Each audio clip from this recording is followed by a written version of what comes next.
Swayam Prabha. Digital India. Educated India.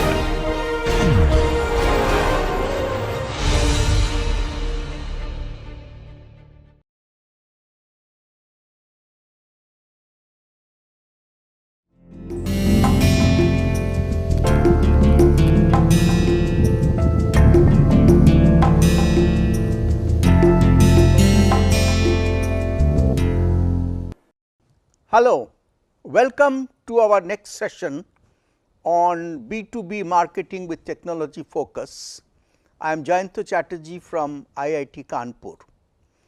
We have been discussing in the previous session about branding, and we had mentioned during that discussion, during that session, that brands are ultimately meant for developing a relationship with the customer, and all that has effect on the commercial performance, the business performance of the firm, of the marketer.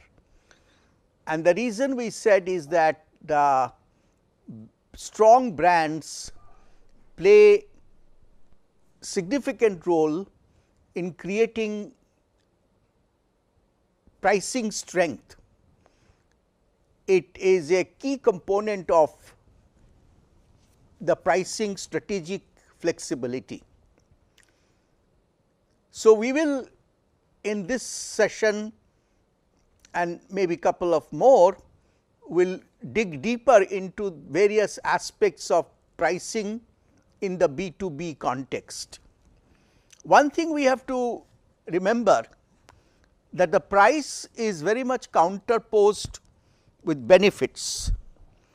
So, just like total prices mean the upfront price, it may mean also different kinds of invisible pricing elements like shipping and installation, training, repair, upkeep, financing, time and effort that are required to find, buy and use, price of accessories and disposal or recycling fees.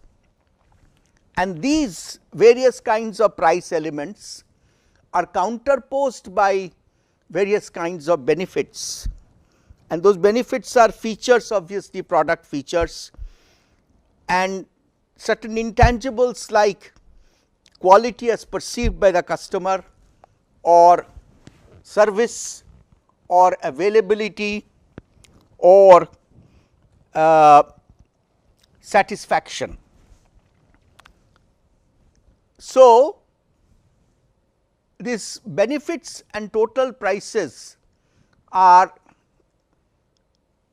weighing against each other, and the key point is that we have to always ensure that in the customer mind, remember that is where the brand also resides, in the customer's mind, through every transaction over a span of a relation, the feeling of benefit must exceed the feeling of cost to the customer in terms of the price charged, and as we just now discussed, the price which is explicit as well as various implicit elements in the price.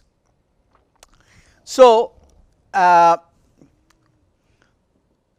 different types of pricing are there, and they are fixed price, which is often applicable in case of B2C, and in some cases of B2B where long term contracts or rate contracts are set up. But usually the two types of pricing which are very relevant or dominant in the B2B context, one is negotiated pricing.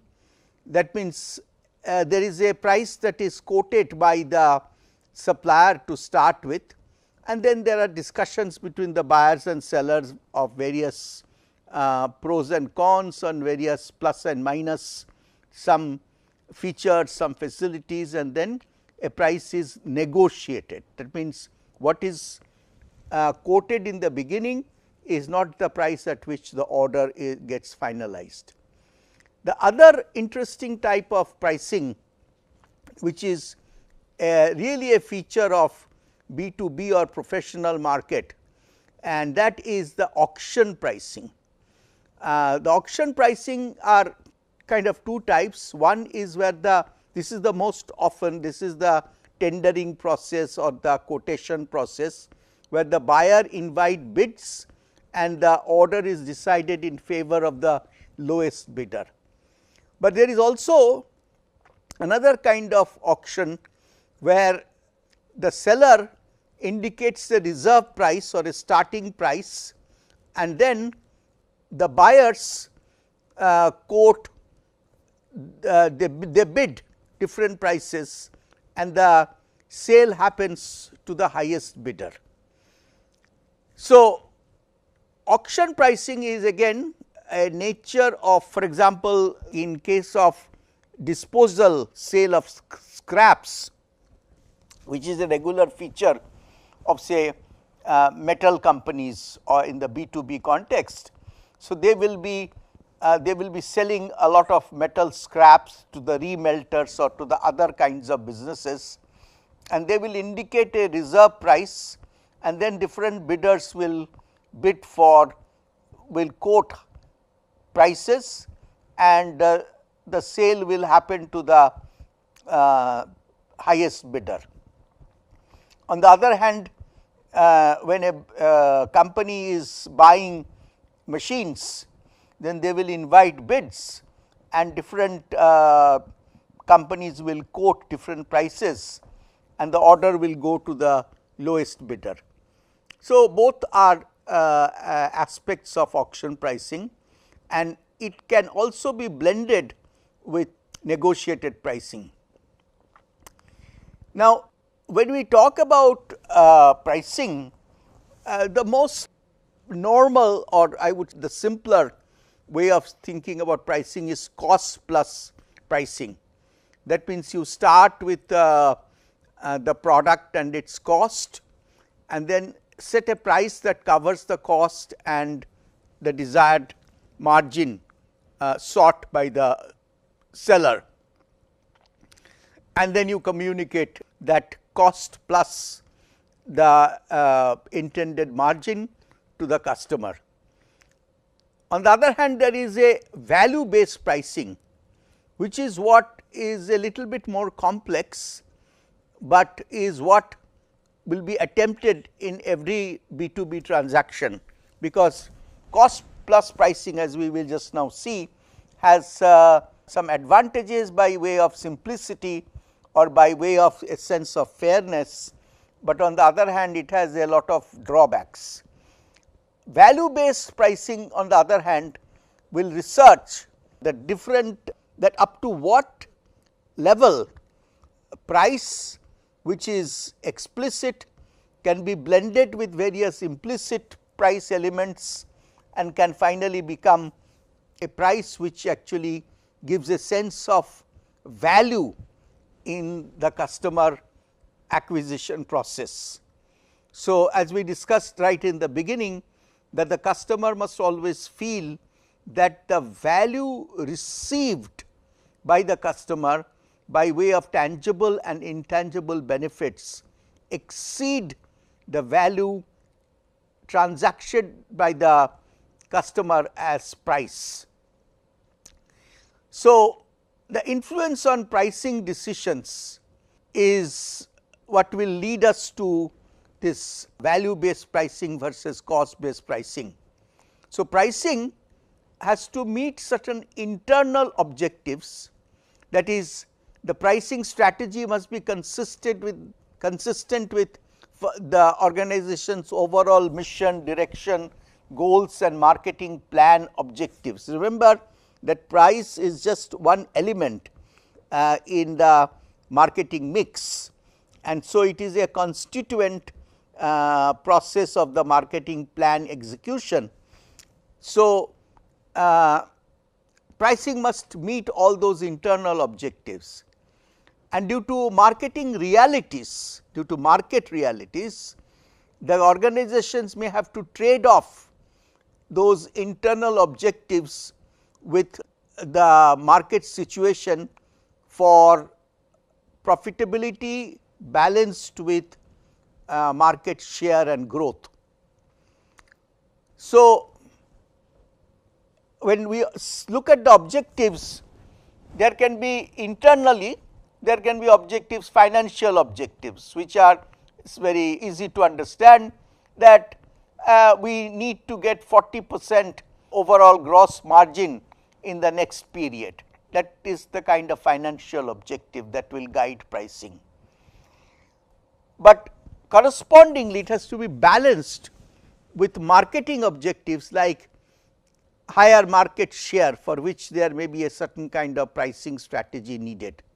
So, our market share has to increase by 5% over the next 6 months, and because of the price versus quantity demand and the demand graph, where quantity has sold has a relationship with the price, we have to look at certain modification in our price objective that may come from financial consideration. External pricing influences are customers, competitors, as well as channel members. These are the 3 C's of external price influence that will persuade organizations to modify the price with which they may originally start in terms of their financial objectives.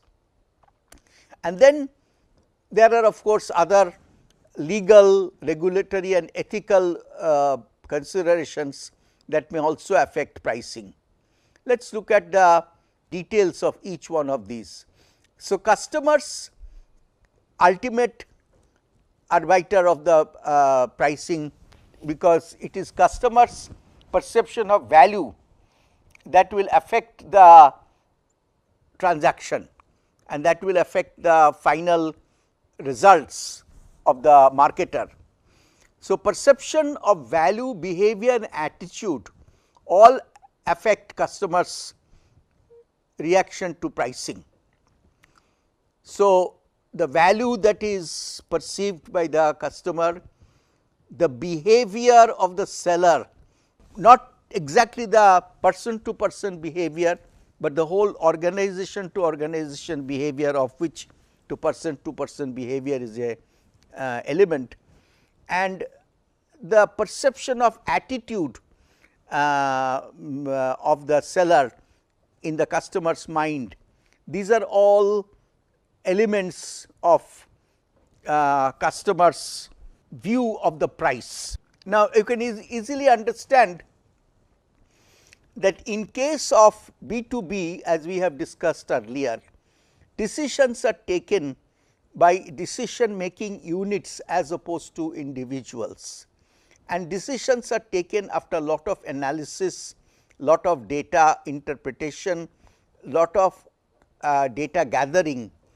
And today, due to the globalization of the market, customers do a lot of research to understand that what are the prevalent prices, both explicit and implicit prices, what kind of service levels go with it, prices, and what kind of facilities, post sales facilities go with it.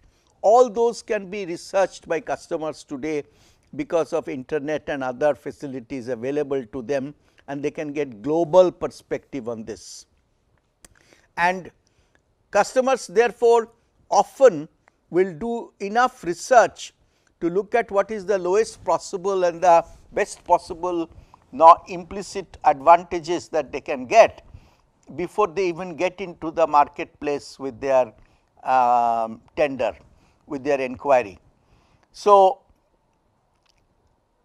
sellers therefore, their ultimate aim is to build relationships in the B2B, that's the most important aspect of B2B marketing today, and therefore they try to build, they try to enhance through the relationship and through the various infrastructure they create at the customer's facility by way of service centers, spare part storage, etc.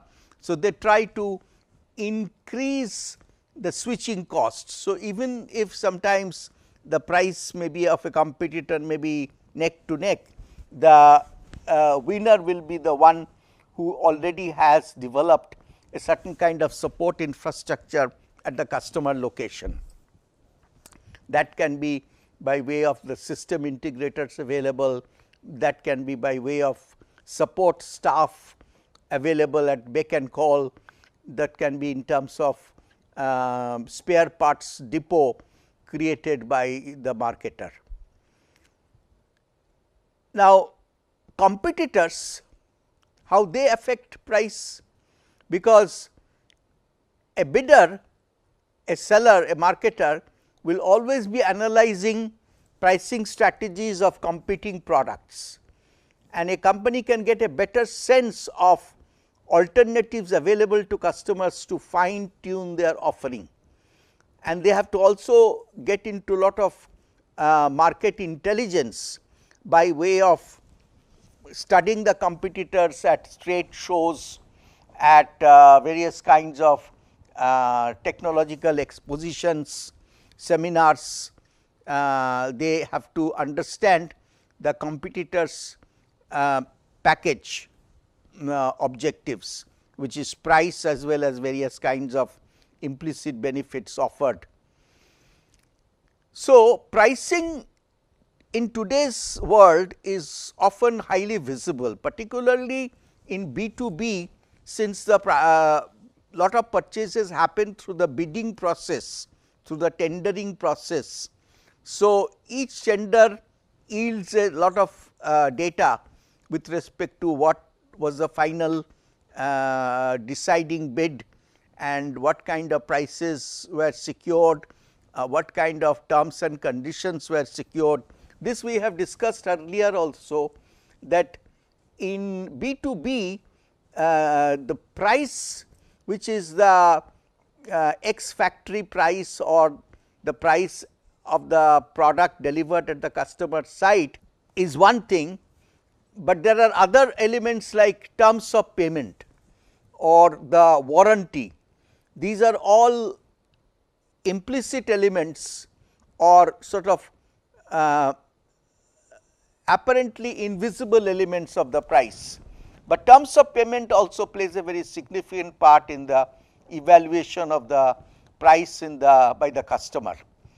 But all these conditions offered by the competitors are well known, and therefore, each competitor influences these decisions of the other competitors, and kind of an ecosystem develops, each one contributing to the other, and ultimately some sort of price mahal gets created.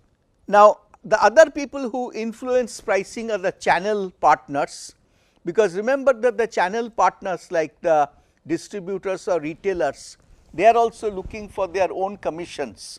So, they in a way are actually the first line of customers. They are like the customers between the ultimate customers and the marketer. So, they also negotiate for the best deal, so that they can maximize their margin. So, therefore, they have certain price expectation, and the marketers, the companies have to take that into account. And because of the internet impact, even the intermediaries, the channel partners, they will also be hard negotiators.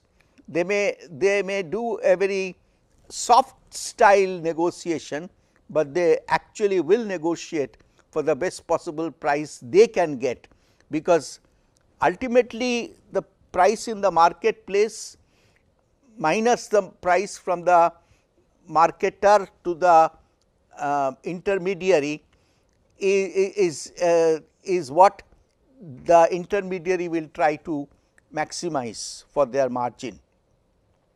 Convenient price comparisons are today very prevalent, and sometimes the internet may give rise to unforeseen competition and even unforeseen pressure from the intermediaries.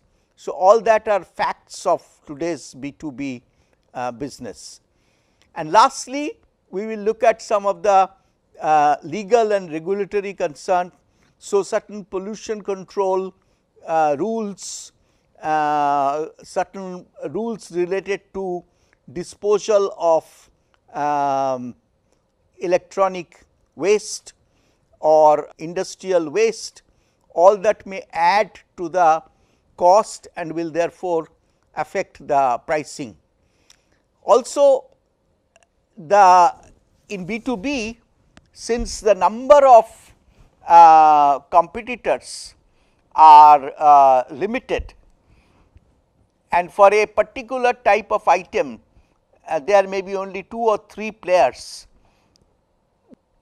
temptation for collusion, for price fixing is very high. So, the regulators have to keep a watch, and particularly where the customer may be under high pressure, where they may not have any option but to buy from A and B. Say for example, in case of electricity, usually there will be only 2 or 3 options, sometimes in many cases there will be a single option. So, in Delhi for example, there may be 2 or 3 options, the company from which you can buy your electricity, but in Calcutta there may be only one option. So, in these cases the regulator will have to keep a watch that the customers are not unduly fleeced, and because the customer may not sort of be in a no option situation, and that is why on pricing the regulators play significant part. Also, authorities, the government and their various agencies keep a watch in the B2B market, that at the time of emergency, say for example, if there is some kind of epidemic, the hospitals may be in critical need of various kinds of medicines and vaccines, and at that time their pharmaceutical companies may be tempted to charge higher or to extract sort of proverbial pound of flesh, but the regulator will have to see that that does not happen. So, these are regulatory and legal influences that also decides pricing in the B2B situation. There are many agencies that are set up by government called the Competitive Monitoring Agency or Competition Monitoring Agency, and their role is to see that all these things do not happen, like the predatory pricing, some big company trying to force smaller companies out of the picture, and so on. So, that is end this particular session, and we will go to the next part of pricing in the next session. Thank you.